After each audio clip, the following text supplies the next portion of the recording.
Have you ever found yourself standing at a crossroad in your business, uncertain of which path to take? That's exactly where I am today. Hi, I'm Somi Arian, an entrepreneur navigating the exhilarating yet challenging world of startups in a rapidly evolving technological landscape. This episode is part of my solo mini podcast Interjections, where I share my thoughts on things that I may not get a chance to discuss during my usual interview series. It also gives me an opportunity to give you a live update on what goes through my mind and document my journey as an entrepreneur. I will share my challenges with you openly and candidly so that you can see the highs and the lows of building in an open and public way.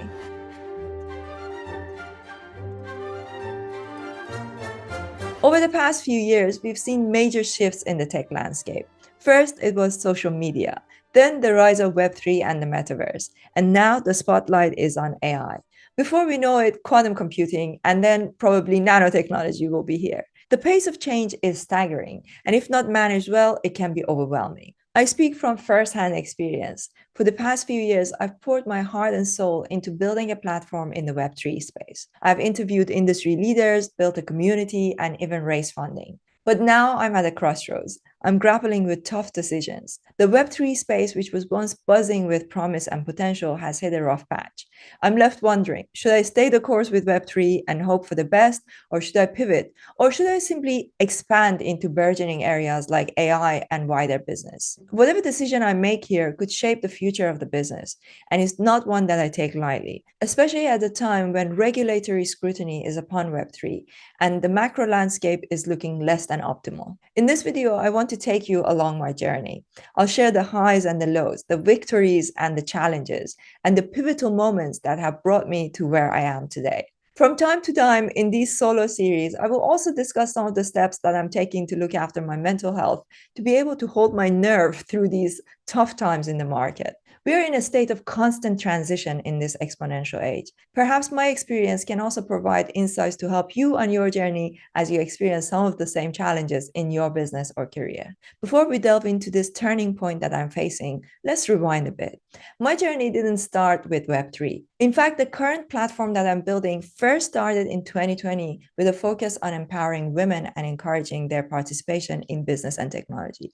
I was and still am deeply passionate about that mission. However, I soon realized that the market that I was targeting initially was quite niche.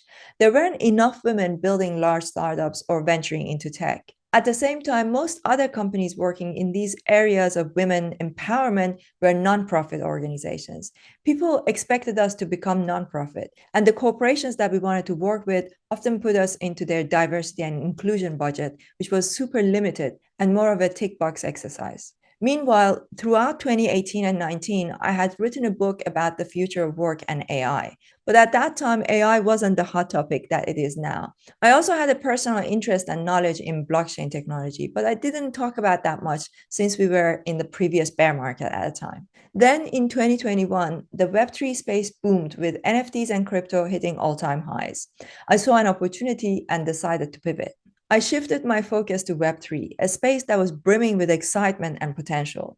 For a while, it seemed like a brilliant decision. I invested a lot of effort into my podcast, built a network in the Web3 space, and even raised funding. But then Web3 took a hit when several large crypto companies and projects like Terra Luna, Celsius, and FTX collapsed. In the midst of all this, I also discovered a deep flaw in the Web3 business models. For instance, the hyper-financialization of NFTs as membership, reward programs, or even as arts can be problematic.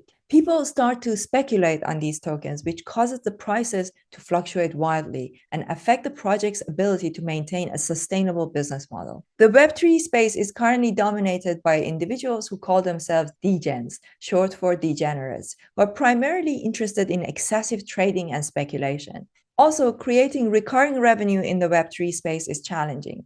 Most projects manage to have an initial NFT drop, which often falls below the mint price within a few weeks or even days. Because a lot of people mint these tokens expecting to sell them at a higher price and not because they really want to use the product or service. To make matters worse, once people have the token, they expect lifetime access to benefits. And token holders can sometimes become extremely negative and expect the project leaders to do something to increase the value of their tokens. This usually means dropping new tokens to their existing holders so that they can sell them, which ironically dilutes the space even further, especially when new people aren't even coming into the space. One of the few ways that Web3 projects used to generate recurring revenue was through royalties from secondary sales after the mint.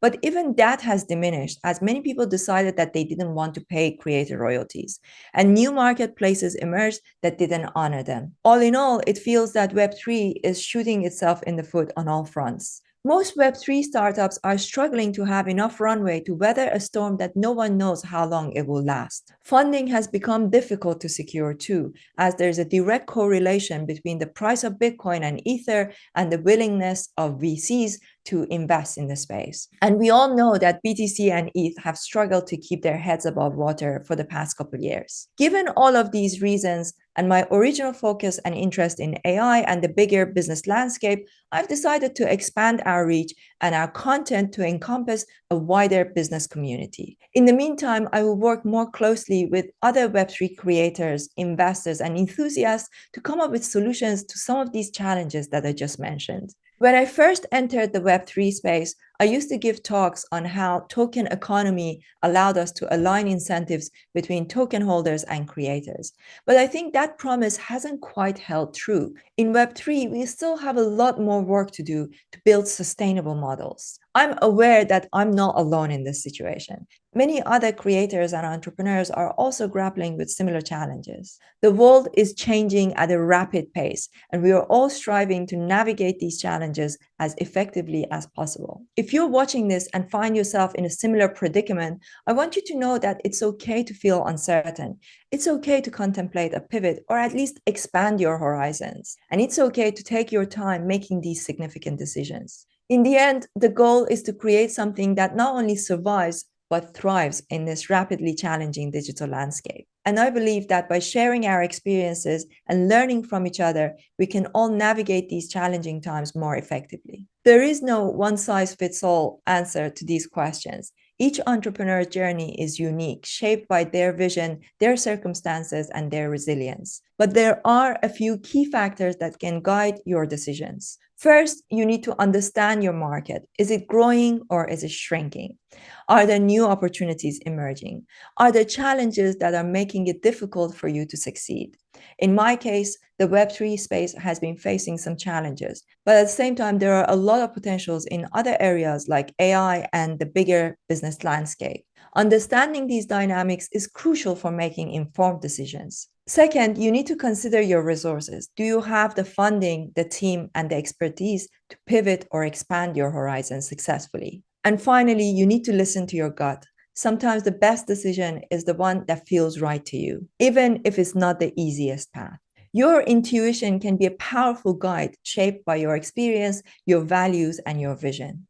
Balancing these factors like market trends, resources, and intuition is a delicate act. It's a process of constant adjustment, of learning and adapting, but it's also an opportunity to grow and evolve and to create something truly unique. In my journey, I've learned that the path to success is not always a straight line. And as I stand at this crossroad, I'm excited about the possibilities. I'm excited about the potential of AI and the broader landscape of business and entrepreneurship. I'm excited about the opportunity to create a platform that serves a diverse community of creators and entrepreneurs. So as I embark on this new chapter in my entrepreneurial journey, I invite you to join me. Let's explore the possibilities together. Let's learn from each other and build something amazing. Thank you for being part of my journey. I look forward to sharing more of my experiences and insights with the wonderful community that we have here. If you enjoy this podcast, be sure to subscribe to it wherever you get your podcast. And if you are watching it on YouTube, please consider subscribing, which will really help me and the channel to get discovered by more people.